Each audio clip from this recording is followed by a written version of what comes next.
ധർമ്മസ്ഥലയിൽ 100ഓളം മൃതദേഹങ്ങൾ കുഴിച്ചു മൂടിയെന്ന് വെളിപ്പെടുത്തൽ നടത്തിയപ്പോൾ അത് വലിയ കോളിളക്കമാണ് സൃഷ്ടിച്ചത്.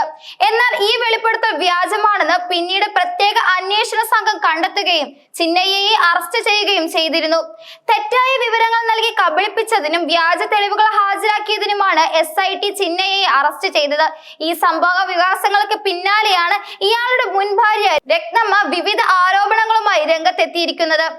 ചിന്നയ്യ ഒരു നുണയനാണെന്നും പണത്തിന് വേണ്ടി എന്തും ചെയ്യുമെന്നും രത്നമ്മ ആരോപിക്കുന്നു. ഇത് ഈ കേസിന് പുതിയ മാനങ്ങൾ നൽകിയിരിക്കുകയാണ്. ധർമ്മസ്ഥലയിലെ മുൻ ശുചീകരണ തൊഴിലാളിയായ ചിന്നയ്യ 100ലധികം മൃതദേഹങ്ങൾ കുഴിച്ചു മൂടിയെന്ന് വെളിപ്പെടുത്തിയത് വലിയ വാർത്തയായിരുന്നു. അയാൾ തലയോട്ടികൾ ഉൾപ്പെടെ ചില തെളിവുകളും ഹാജരാക്കിയിരുന്നു. ഈ വെളിപ്പെടുത്തലുകളുടെ അടിസ്ഥാനത്തിൽ SIT ധർമ്മസ്ഥലയിലെ വിവിധയിടങ്ങളിൽ കുഴിയെടുത്ത് പരിശോധനകൾ നടത്തി. എന്നാൽ ഒരിടത്തു നിന്നും മാത്രമാണ് ചില അസ്ഥികൾ കണ്ടെടുക്കാൻ കഴിഞ്ഞത്.